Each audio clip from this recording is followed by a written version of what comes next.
clicked allow record. Do you see a way that you can record? Yes, I could see that. And I spotlighted your video. Oh, that's really So good. you should be ready. Spotlighted, gray beard, with beautiful kids. And so we are going to study about meditative asanas. Meditative asanas means asana meant for meditation according to our masters. So we know little bit about meditation. You have just done practice of asanas. You know, whatever the practices you have just done for almost 1.5 hours is perfect. And Casey is the wonderful teacher as far as, you know, these asanas in their practices are concerned. So first, we have to understand, is there a different way of practicing the meditative asanas? And is there a different way to do the physical postures the way you have just done? So how should we know it? So we know it by Patanjali. Patanjali was a great teacher. You already know it. Patanjali has written 195 sutras. So he summarized. Sutra means formulas, like chemistry formulas, or you can say zip files. We have to unzip it to understand what Patanjali says about the practice of meditative asanas. So first thing to understand is there is a different way of doing the asanas as a physical culture. That is what we have done just now. But there is a different way of doing the asanas for meditation. You see that while explaining these sutras, the great master Vyasa explains that when Patanjali explains asanas, he meant only a selective 6 or 7 meditative asanas. See that. That is how you look at it. Are you getting it? So when we say meditative asanas, it means asanas meant for meditation.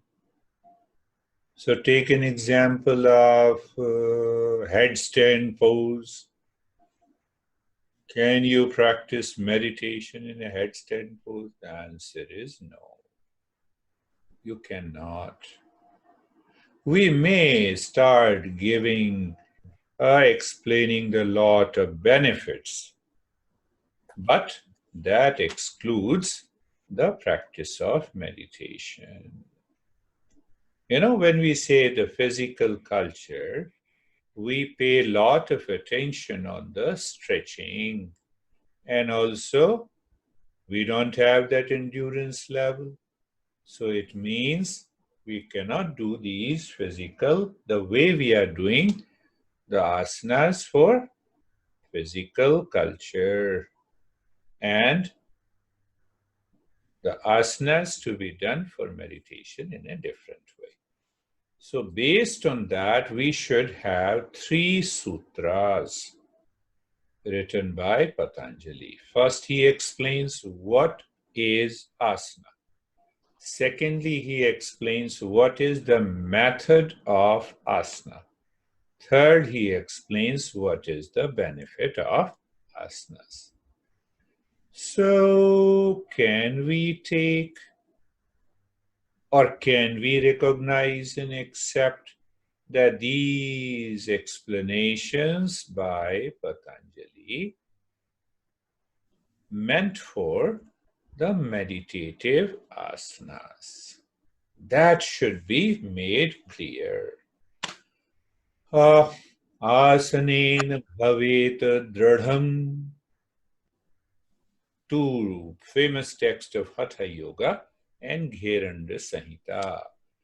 So, in Gheranda Samhita, what the Gheranda master says, why it is known as the text name is Gheranda Samhita, because it was written by the master by the name Gherand. Asanen bhavet dradham.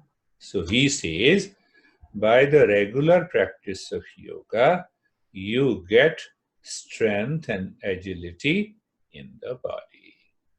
So the goal of Hatha Yoga is, my finger disappears, it's okay. So the goal of Hatha Yoga is to get the strength and the endurance and the agility, flexibility, and lot of benefits that Casey has explained. So we will compare that practice of asanas in Hatha Yoga, practice of asana for meditation purpose. So we have that will make people clear. You want to rise, you want to progress into the higher stages like pranayama and meditation. So I have put this lesson under pranayama. The Hatha Yoga says, what Hatha Yoga says? First, you have to perfect a meditative asana before doing pranayama. So even for pranayama, we need to perfect these meditative asanas. Are you clear? Is everything? Are you understanding? I'm making it very simple. So now is the time to understand the process, the method, and understanding of the asana with reference to meditation. So the first principle, what is asana? Patanjali says, sthir sukham asanam. Can you say it? Sthir sukham asanam. Sthir sukham asanam. Sthir sukham asanam. So there is a three words. Sthir. Sthir means steadiness in the body. First, let us, Patanjali always says that first you look at the word. Are you able to say that word? Yes. Then understand the meaning and then understand the knowledge behind it. So that is what we are doing. We follow the Patanjali. As if Patanjali is teaching all of us, including me. So sthir means steadiness in the body, meaning. And then we'll go to the knowledge. And the sukham means peace and happiness, both. But to understand little deeply, sukha, I think I have explained a couple of times. Kha means the space. Su means good. So when you have a good space inside, that leads to inner peace and happiness. So the meaning of the word is, sukham means peace and happiness. So what he says, sthir, steadiness, sukham, peace and happiness. Both factors are present, then you have done meditative asana. Are you clear? Are you happy and in peace now? Yeah. Okay, good. I don't see every. Why don't you switch on your light? I see. Now I see that. So, sthir, steadiness, and happiness in the mind. Steady. Where the steadiness should be? The steadiness should be in the body. And happiness should be in the mind. So two factors of doing the meditative asana. Now when I sit in asana, you have not seen me. I can sit for 3 to 4 hours in a lotus pose and continue talking. So why I use that sentence? Our other text says that you perfect meditation poses if you succeed in doing a asana for 3 hours and 48 minutes. 3 hours and 48 minutes? You see that? Yeah, Casey, that's quite interesting. It came to my mind. So other texts explain that how, when you can say that you have perfected these asanas, when you can practice for 3 hours and 48 minutes. So what is the condition of doing the asana 3 hours and 48 minutes? The condition is steadiness. And the second condition in the mind is happiness. It is not that you are doing a meditative pose and within few minutes, no, it is numbness, I'm feeling a lot of pain. That is not meditative. So 3 hours, 48 minutes. Condition, two conditions. First, steadiness in the body. Second, happiness.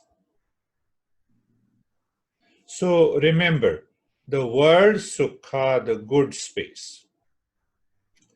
Now see, the second sutra says the method. But at the same time, we should also understand the steadiness. What kind of a steadiness Patanjali is saying? That is also to be understood. And what kind of a happiness Patanjali is asking for us while doing the meditative asanas? Clear? Any doubt? So now we have to understand what kind of a steadiness. Is Patanjali explaining what kind of a steadiness in the second sutra? Is Patanjali explaining what kind of a peace and happiness should be there? Means, is he indicating the way, the method? So method of what? Method of settling in the steadiness and method of being happy while doing these asanas. Clear? So now, prayatna shaithilyata ananta samapatibhyam. That is what he explains. What kind of a steadiness and what kind of a joy or peace while doing the asanas. So, can we say it? Prayatna shaithilyata ananta samapatibhyam. The rest of it. Let us do it in 4 words are there. Prayatna shaithilyata ananta Ananta samapatibhyam. So there are 4 words. Prayatna means effort. Shaithilya means negation, loosening that effort. So we are understanding the meaning now. First meaning, the meaning of the first word, prayatna, means effort. Clear? Second meaning, prayatna shaithilyata. So either you can translate that into negation. Negation of what? Negation of effort, or loosening the effort. Pay attention. That is not present in doing other asanas that you have done today. He is saying stretch this part of the body, maintain that stretching. And what Patanjali is saying? Loosening that effort. It means what? You are not concerned more about the stretching. See that? We'll understand that slowly. So third word is Prayatnishati. Ananta. Ananta means infinite. Infinity. And Samapattibhyam means the mind is there. Samapatti. So what he is explaining about the steadiness, that needs to be understood first. And what kind of a joy? Did Casey teach you about Lord Vishnu, Brahma, Vishnu, Mahesh? Vishnu is depicted as a god. That god relaxes himself on a 1,000 mouth cobra in an ocean.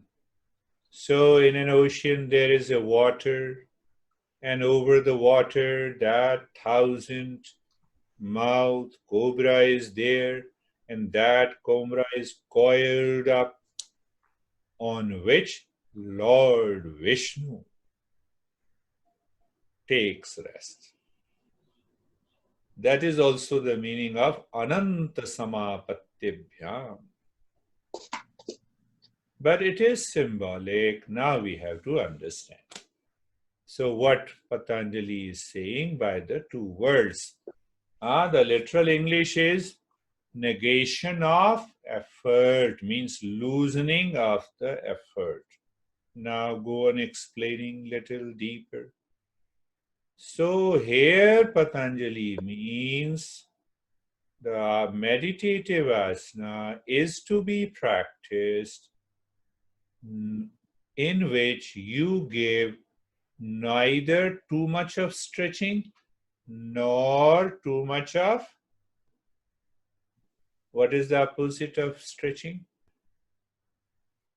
Neither too much of stress in the body nor too much of loosening the body. Once you understand it clearly and you follow that sequence, progress in the practice of meditative asana will take place very fast. And you may be able to sit in lotus pose even for an hour, once you understand. So what he is saying, don't give too much of stretching that may lead to reaction and anxiety in the mind. Are you understanding? And you should not loosen the body to that extent where you fall into unconscious sleep. That is the meaning of method of doing the meditative asana. That is the first part. What is saying? Prayatna shaithilyata. You have to make an effort, but that effort should not cause any anxiety. One, should not cause any reaction in the mind. One, and should not be loose enough that your mind starts wandering somewhere and ultimately it falls into sleep. Are you understanding? That is, from where we started, What is meditative? What is the definition of meditative asana? Sthir sukham asanam. Steadiness and mind is happy. So now he is explaining what does it mean by the steadiness. Now see that you have started doing a meditative asana, you give more stretching, what will happen to the body? The steadiness is lost. Steadiness is lost. Understand, the physical poses means asanas for the physical culture. Can you sit for 3 hours and 48 minutes? The answer is no. So in meditative asana, the steadiness is very important. But how to achieve that steadiness? We have understood. Neither too much of stretching nor too much of loosening. If you lose it, mind will wander, it will fall into unconsciousness. No, we don't want. Why? Meditation always begins in the waking state. Clear? Now look at the second. Ananta samapattibhyam. Understand the simple meaning. The mind is looking into the space inside at the time of doing the asanas. Ananta samapattibhyam. Infinity. So what happens? You are sitting in a meditative asana and the phone budges and the mind goes to the phone. Then it is not a meditative asana. Then it is not a meditative asana. You are sitting in an asana. First step is wonderful, beautiful. Neither too much of stretching, nor too much of loosening. Your eyes are not normally, in all meditative asanas, we keep the eyes closed. That's a normal discipline, normal pattern. But at the same time, even if the eyes are closed, mind can wander. No, the mind should be looking into the space inside. Are you getting it? So we covered what we covered. Meditative asana definition, 2 aspects, physical aspect, steadiness, mental aspect, happiness and joy. Then we explain what is steadiness. Steadiness, some people, what happens, I will give you what? If your dad says, I will give you the best iPhone, latest iPhone, if you can show me, he says, now I'll make you a statue. So that statue demands, the mind is constantly reacting. Mind is asking some result outside. That is not steadiness. And the second part, second step of this method is, mind is looking into the space. In where the space is? Inside, either my head or inside the heart. So that is the meaning of Prayatna Shaitilyata Ananta Samapattibhyam. First, what is asana? Sthir Sukham Asana. Explanation of sthirata, steadiness, prayatna shaitilyata, negation of effort. The stretch is neither too much nor too low. When it is low, the mind will start wandering, or it may fall into unconsciousness. If it is too much, mind will say, I will not do this practice again. See that? A very deep psychology is involved. And Ananta Samapattibhyam, the mind is absorbed into or looking into the space. I gave you a little bit of understanding of Sukha. Kha means space, Su means good. Where lies the good space? Inside my head. that results into. So we have understood, we have verified the definition of meditative asana. Now in the third sutra, Patanjali explains the benefits of doing the meditative asana. We may or we may not, we can or we cannot apply to the practice of asanas for the physical culture. That's a blunder we are making. What Hatha Yoga says about asana? Asanin bhavet dradham shatkarmana cha sodhanam. By the regular practice of shatkarma, cleansing practice, we have a purification of the body. That is one organ of Hatha Yoga. Second organ is asana. Asanin bhavet dradham pranayamam laghavam. By the practice of pranayama, we get lightness and so on. Asan, pranaya, mudra, mudraya cha sthirata chaiv. Like this. So here what Patanjali says, he says, tato dvandan abhighata. Can we say tato dvandan abhighata? Avritaraha. Tato Tato. dvandan Vandan. abhighata. Abhiharta. So now we understand this. There are three words. So the word tato, tato means after that. After what? When I start practicing the meditative asanas following these two basic rules, tato, after that, what happened? Dvanda. What is the meaning of dvanda?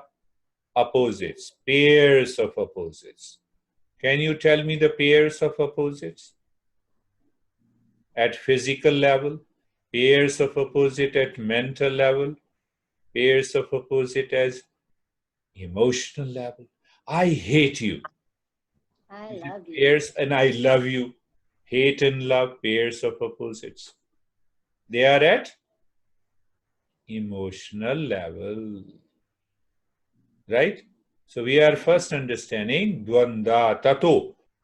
After the regular practice following these two rules, when we do meditative practices, meaning of tat.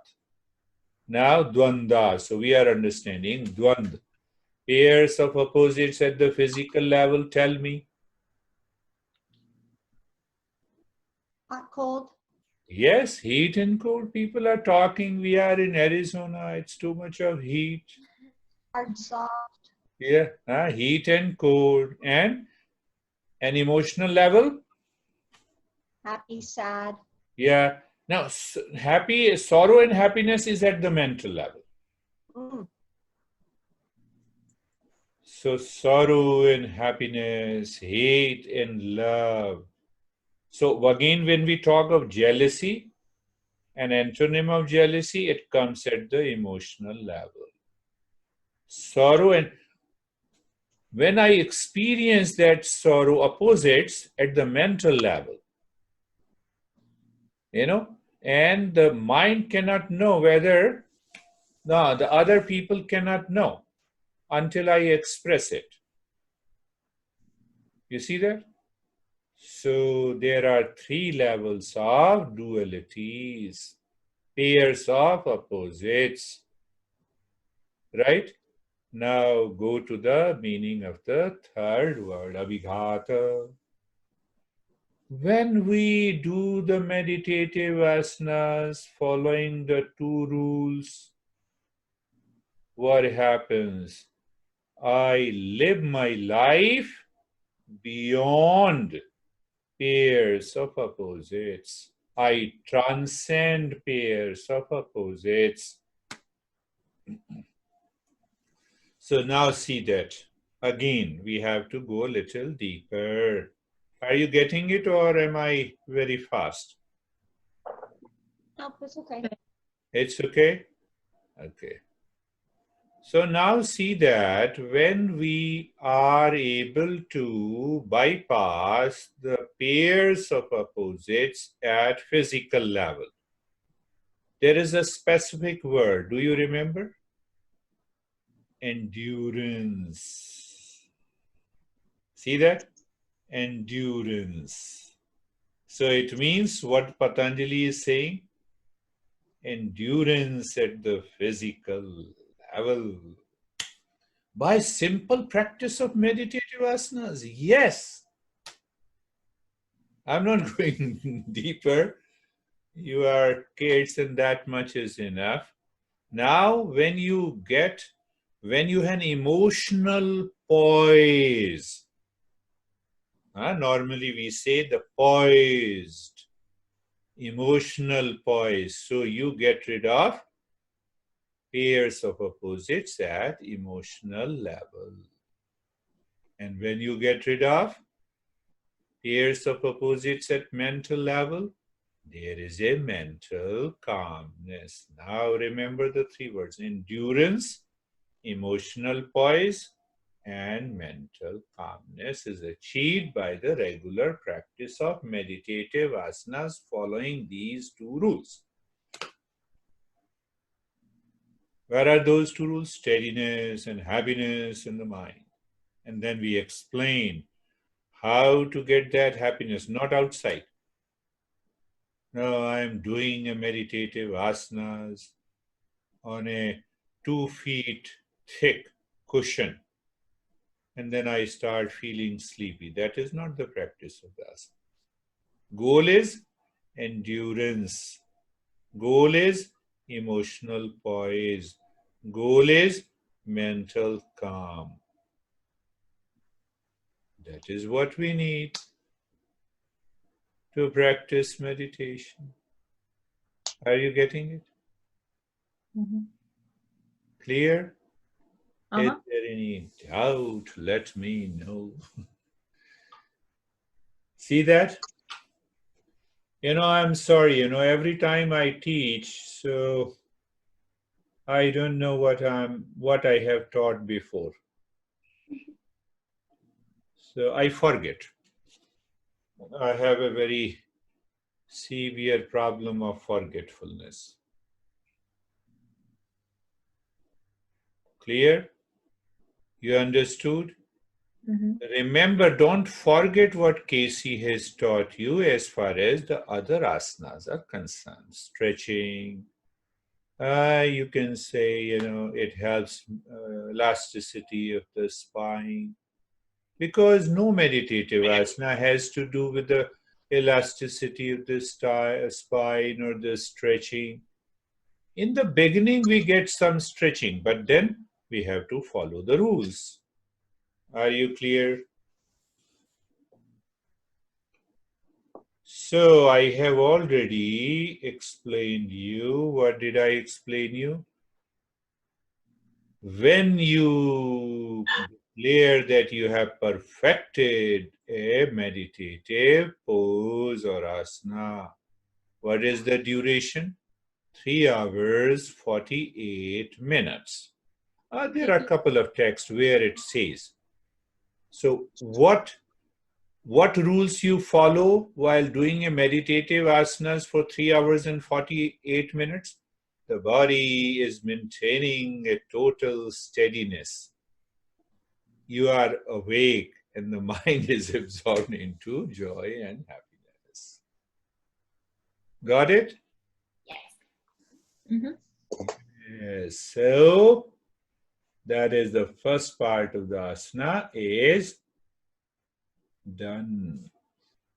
Siddham padam tatha bhadram muktam vajram cha swastikam singham cha gomukham veeram dhanurasanam cha mayuram kukkutam kurmam cha uttan kurmakam. Gheranda Samhita explains 32 asanas in total, out of which 6 asanas are meditative asanas. Hatha Yoga Pradipika only explains 15 asanas. You see, modern teachers are more intelligent than these two masters who have written Hatha Yoga and Girish Jha. Is it true? The statement is true or false? Tell me. Huh? False. False? How come it is false? Casey is teaching you 100 asanas. Hatha Yoga Pradipika only mentions 15 asanas. Tell me who is more intelligent. Now tell me. See, and Girish Samhita teaches you only 32 asanas. There is another text of Hatha Yoga Goraksh Paddhati. They have couple of more asanas. More or less, we have basic, you say that not more than 50 asanas. They were known as the great masters. But our modern teachers teach more than 100 asanas. So anyhow, leave that part. So we'll go a little deeper. So that is what I have explained in that paper. So you go through it, and Casey will also correct it, and the benefit of the asanas. So now we go directly to the Girish Samhita. Can you say Siddham, Siddham, Padam, Padam, Bhadram, Bhadram, Muktam, Muktam. Vajram, Vajram, Swastikam. Astikam. So now listen to me what I am saying. First line Siddham Padam Tatha Bhadram. Second line Muktam Vajram to Swastikam. I never forget. Siddham Padam Tatha Bhadram Muktam Vajram to Swastikam. They are the different names of the 6 meditative asanas. Can you say it again? Siddham Padam Tatha Bhadram. We go slower. Siddham Padam Tatha Bhadram. Slower. Siddham. Padam Tatha Bhadram. Bhadram. Okay. Siddham Siddham. Padam Padam. Bhadram Padam. Muktam Muktam, Vajram Vajam. Swastikam. Astikam. These are the name of the 6 meditative asanas. Siddham means perfect pose. That is the first meditative asanas. Second is Padam. So Padam is a Sanskrit word which means lotus. Bhadram, blessed. Muktam. Muktam we say liberated pose. Vajram, adamantine. Swastikam, shape of a swastika. So you see the Siddham Padam Tatha Bhadram Muktam Vajram Cha Swastikam. That is how the Girish Samhita explains the first 6 poses. And then he starts explaining the other poses. 32 minus 6. 28, no? How many? 32 minus 6 is 26 physical poses. Siddham Padam Tatha Bhadram Muktam Vajram Cha Swastikam Singham Cha Gaumukam Veeram Dhanurasanam Cha Mayuram Kukkutam Kurmam Cha Uttan Kurmakam, and other poses. So Siddhasan means perfect pose. Padamasan means lotus pose. Blessed pose is the Siddham Padam Bhadram. Muktasan is the liberated pose. Muktam Vajram. Vajrasan means adamantine, and Swastikam asana. But we should also add Sukhasana is also a meditative pose, which is very popular and common in the modern era, and that too is good. When we say Sukhasana, happy pose, or happy pose maybe half lotus pose, because you are not able to do the Padmasana, that too is also okay. So more or less, whether you say half lotus pose, or you can add, so from 6 plus to the happy pose and half lotus pose. So we can say 8 or 6 or 7. Or you can say variation of the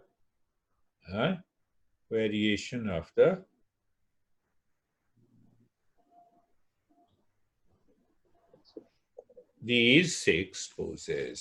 So, are you clear? So, it means these meditative asana should be done with reference to the principles of steadiness in the body and the happiness in the mind. See that? Are you clear? Yes. I'm not moving fast. No, Yes. you're making sense. What did you say? It makes great sense. Ah, good.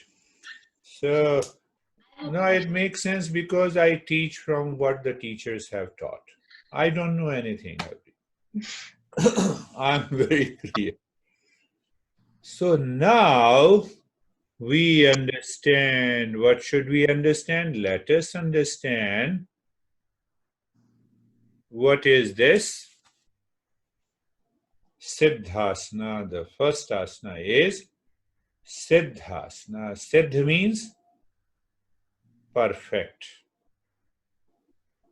So perfection means what?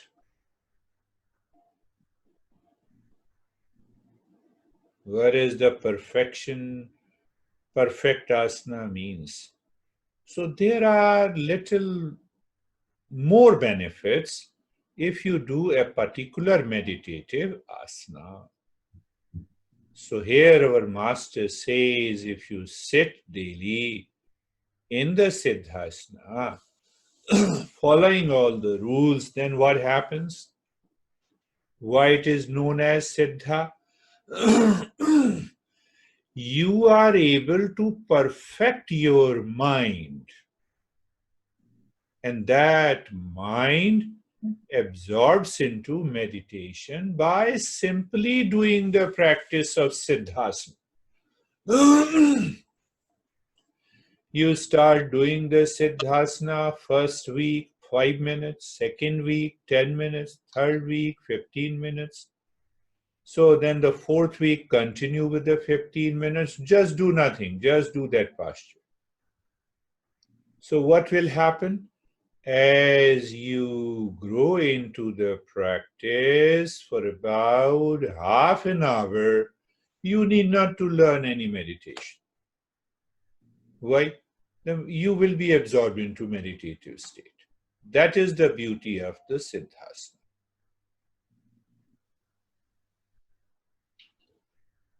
Are you getting it? In the market, we always see buy one, get one, especially the smartphone. Yeah.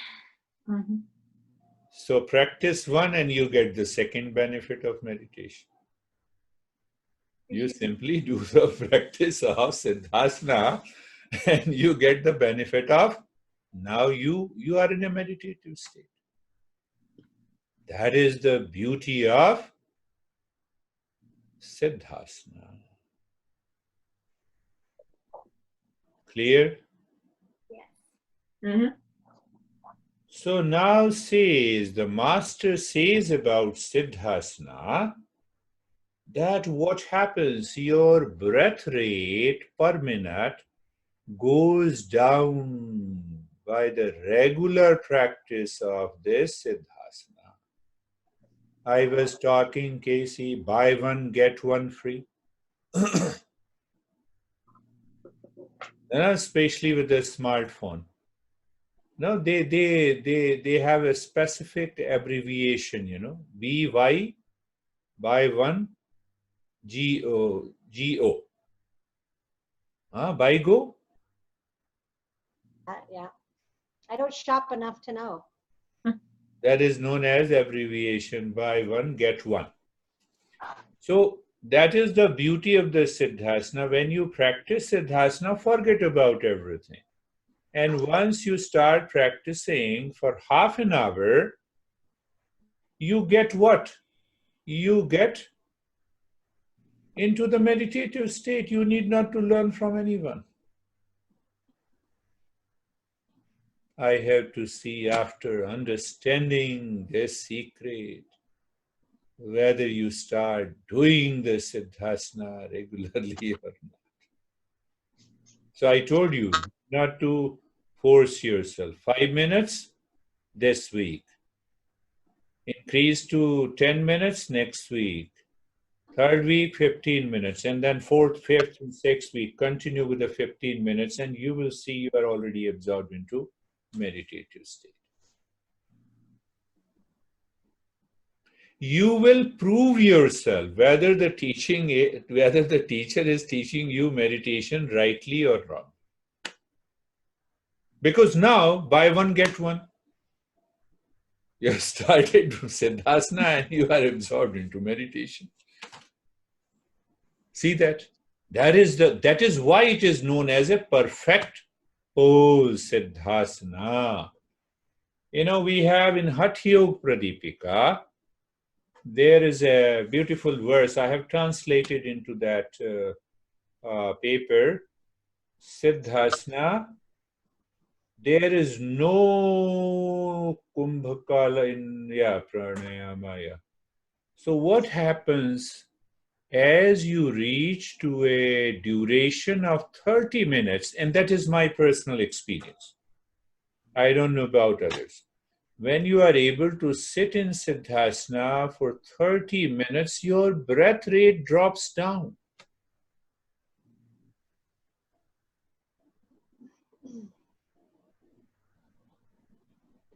You know how many breaths a turtle breathes per minute?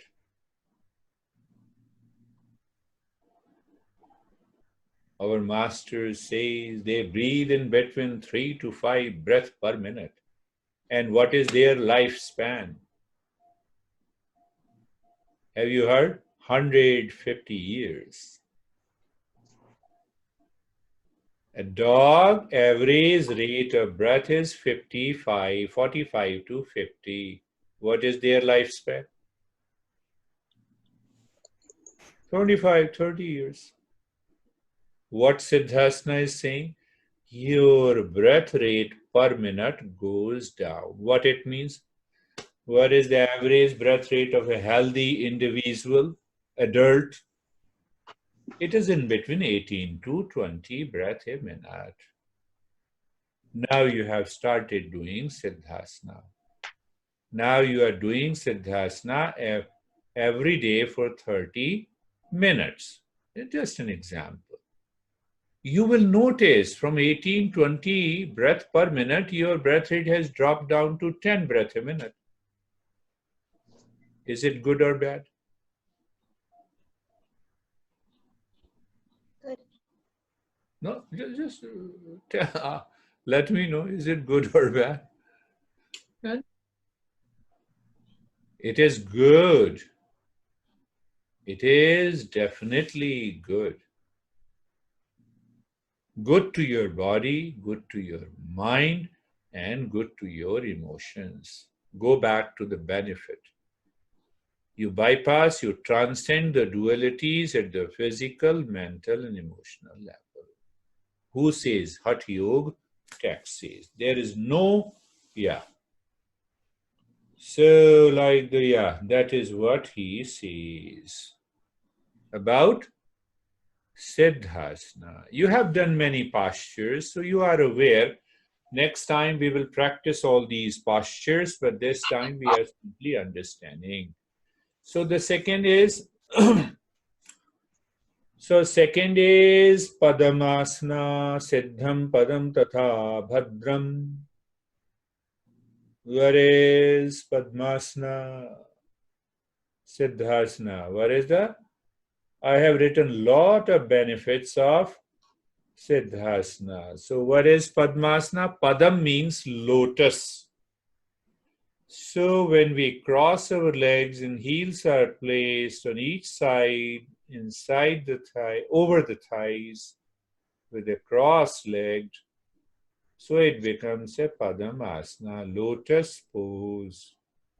So that is how you know the lotus, shape of the lotus is, that is why it is known as Padamasana. Here also, the same principle applies. Buy go.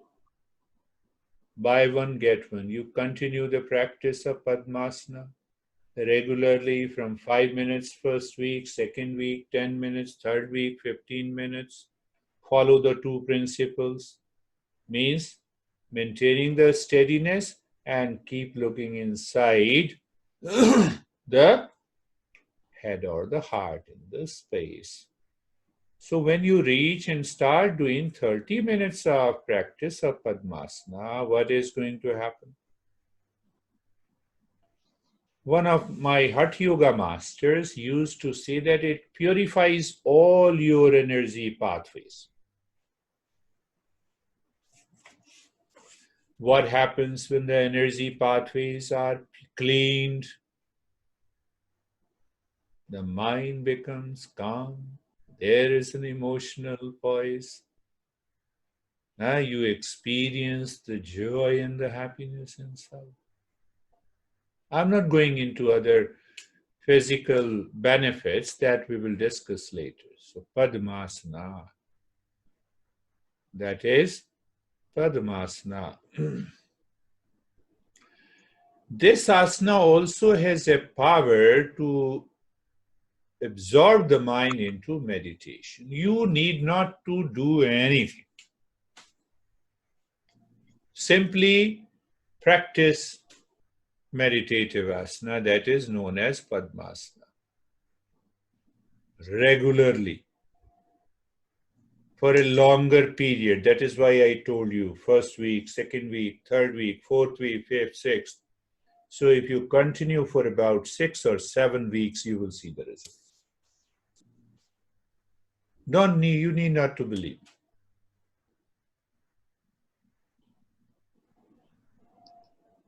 Siddham padam tatha bhadram. Bhadrasana. Bhadram is blessed pose. What is blessing? We should understand that. Then only we can say it is a blessed pose. And when the blessing descends unto us, can you tell me?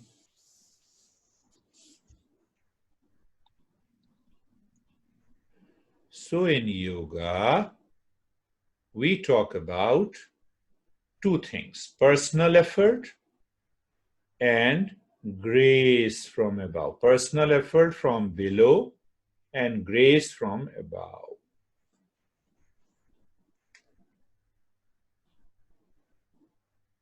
So in order to receive the blessing or the grace from the higher consciousness,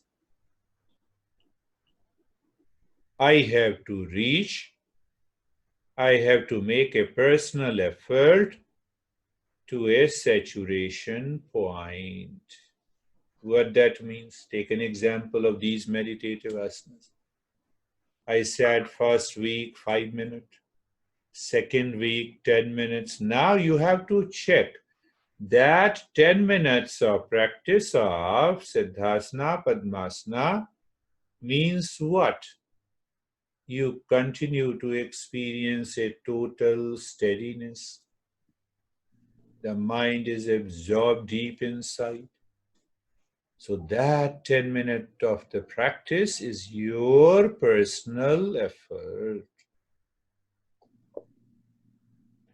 So for example, you have reached 30 minutes of practice of total steadiness.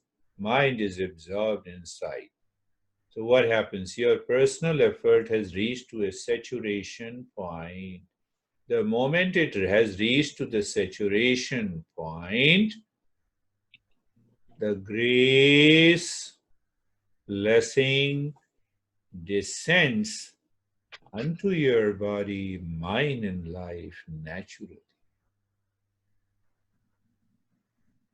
So what is the meaning of blessed pose? When you do the practice of blessed pose, that we will be doing, maybe tomorrow, what happens when you reach to 30 minutes of practice of blessed pose? the mind leaves its duality, its conflict. It is absorbed inside. It also happens in other two poses, but there is a special benefit. So what happens? What is that special benefit? The impurities of the mind is gone.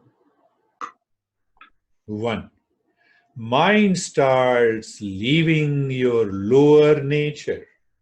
I'm explaining everything. What is lower nature? Anger, greed, hesitation, reaction, blame, complaint. The mind leaves the lower nature. Mind starts rising up as you do this pose.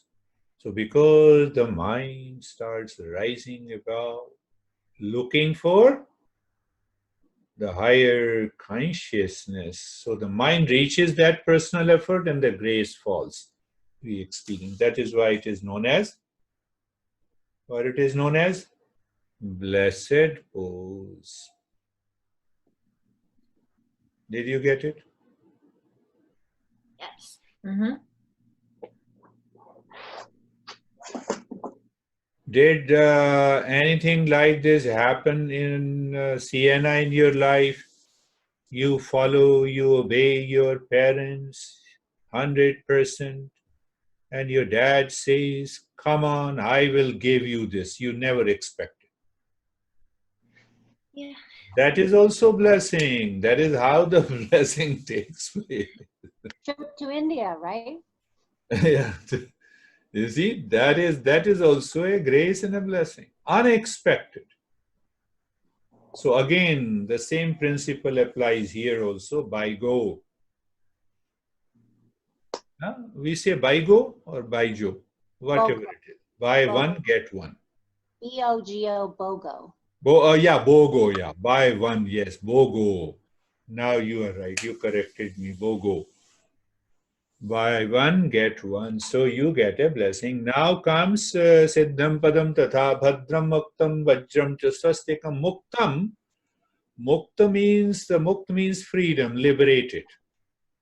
So when we will do the practice tomorrow of these 6 poses, so the difference between the Siddhasana and the Muktasana is the position of the heels.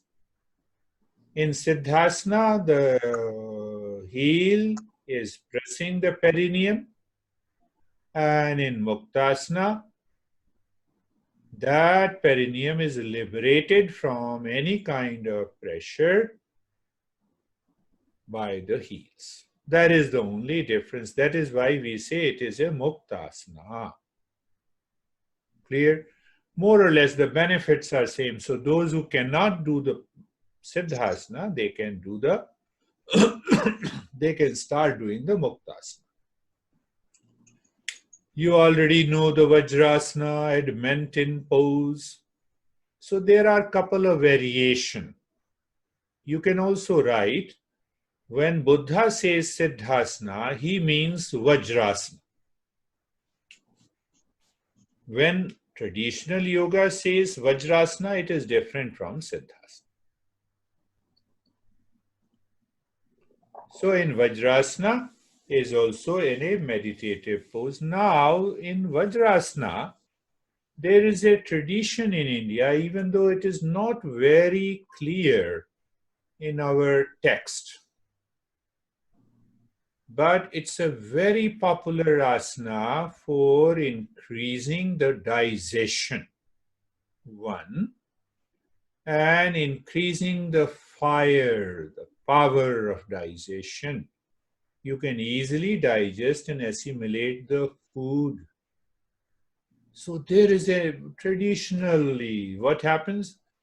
You take your lunch or dinner and you sit in 5 to 10 minutes in Vajrasana. So with that reference, what is Adamantine? Adamantine is like a rock or a very strong mountain. So it gives a tremendous strength to the body. What is that ultimate strength according to meditative asanas? Steadiness and stillness. You are sitting and listening to me even for 3 hours without any movement. I'm a teacher. I have a liberty to move. You see? But normally, even the teachers in those days, they sit in Padmasana or Siddhasana, no movement in the body. Why?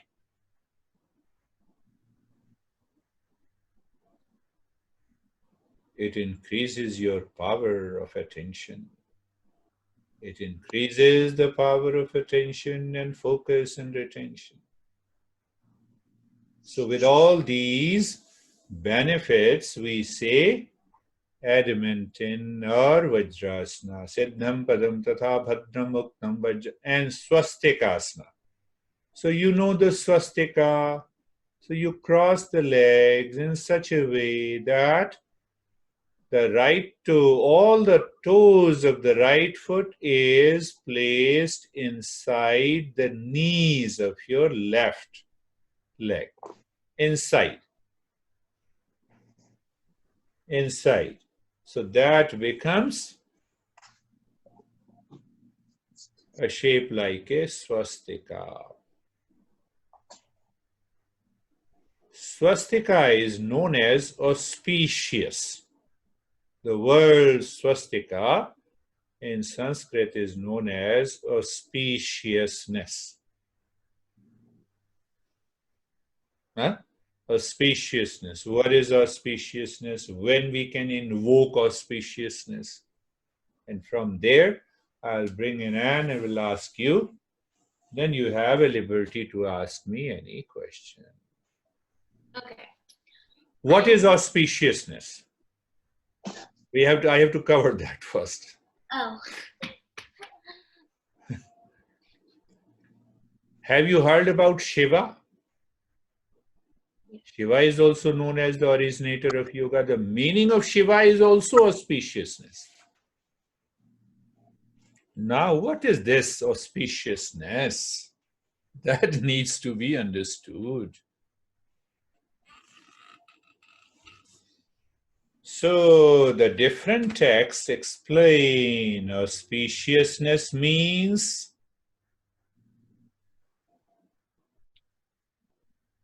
you bypass your ego. You bypass your ego.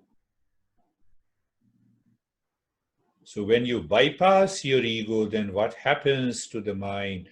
Then the mind becomes very soft and gentle. That is why I do not understand why you say namaste at the end of class. You should be saying namaste in the beginning of a class. The result of namaste is also auspiciousness. It means I am you and you are me. We both are one. I merge into you and you merge into... Oh, we are doing American yoga. What is the problem?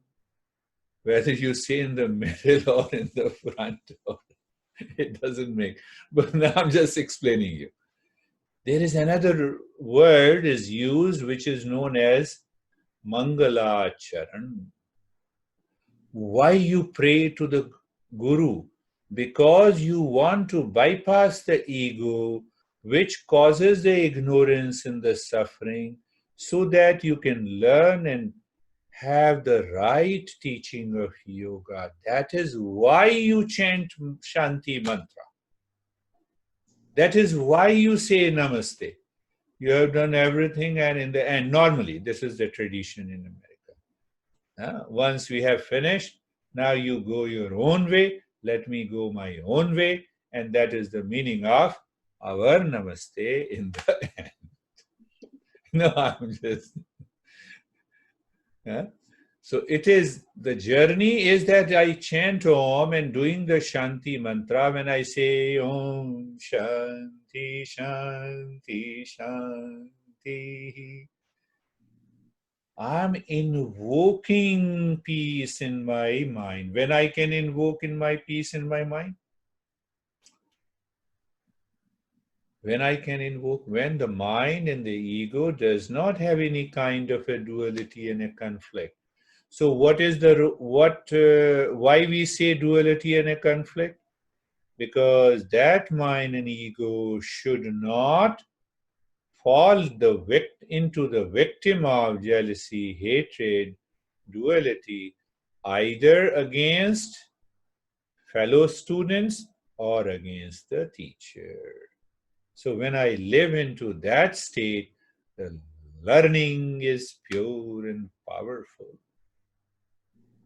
And that learning can be done in the state of auspiciousness. Now relate this with the last pose known as Swastik Asana.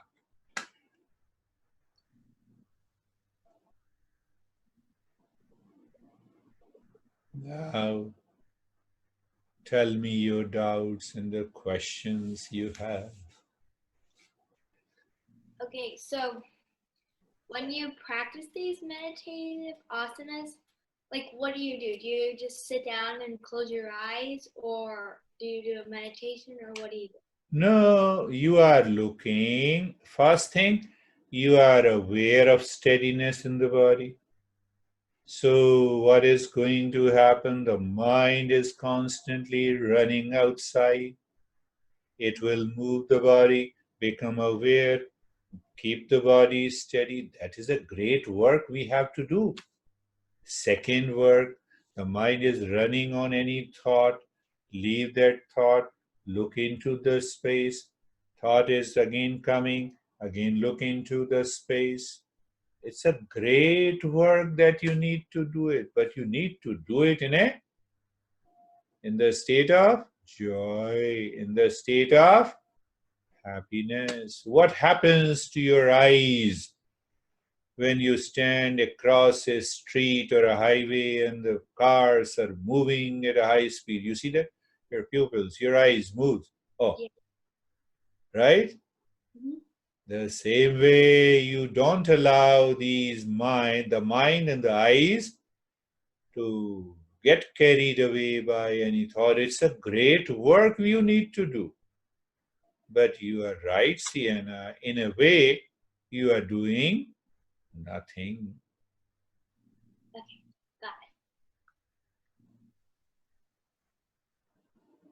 This is the greatest work you can do. You can stretch your body the way you like.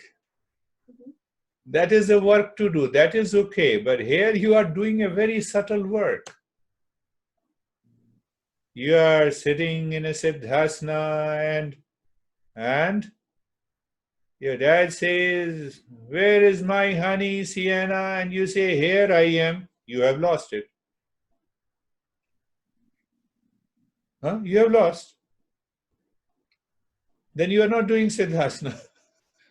The mind is not in the space inside. It's a great work, so you are holding on naturally. No, maintain silence. Let my dad come and see me and return. It's a great work of works.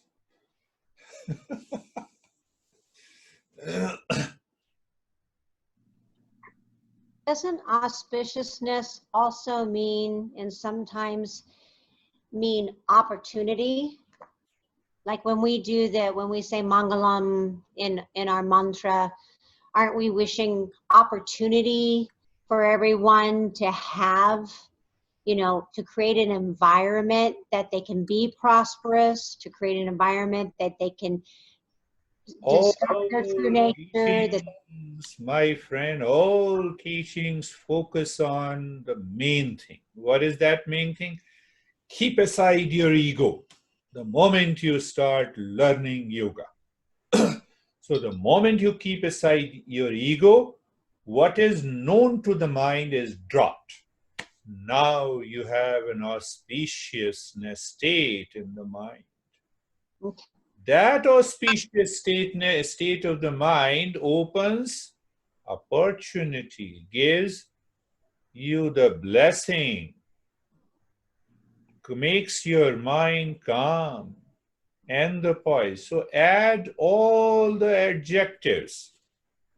I live in that auspicious moment.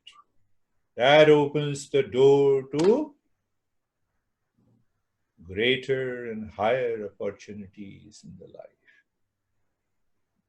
So you are right. Sarvesham Mangalam Bhavatu. Doesn't sukha also mean ease, like with ease or easy, or is it always happy? Yeah. You cannot have peace if you are not at ease. So if we say sukhino Sarve, bhavantu, sarve everybody happiness, bhavantu, sukhino bhavantu. That sukha is joy and happiness. But if you cannot have a peace, if you cannot be in peace, and you cannot be happy if you don't have peace. You cannot be in peace if you don't have a good space in the mind. What is that good space? It is again auspiciousness. So when we say Sthira Sukhasasanam, it actually means sukha, you need to be steady and at ease, but it also means to be steady and at ease and happy. And happy. So to be happy, I explained simple. The master says, what is sukha? Good space. Where lies the good space? Is the mind looking into the space inside your head or the heart? The moment you see the space, you are beyond and transcends the ego. So you are falling again into an auspiciousness. Why do you think they chose the number 348? Is there any reason for that? Just given to yeah, I wanted to find out. So then I could not get the right answer. Maybe other texts which I have not read. Or it might have just been given. It might have just been given to a master, and that's how you don't question it. It may be related to your energy pathways, the prana pathways. We have 72,864 energy pathways. I cannot say with a surety. It may be related to that. Okay. Interesting. So you see, 3 hours, 48 minutes. I started doing the practice, and what happened, I forgot I have to do 3 hours and 48 minutes. Let me first pause.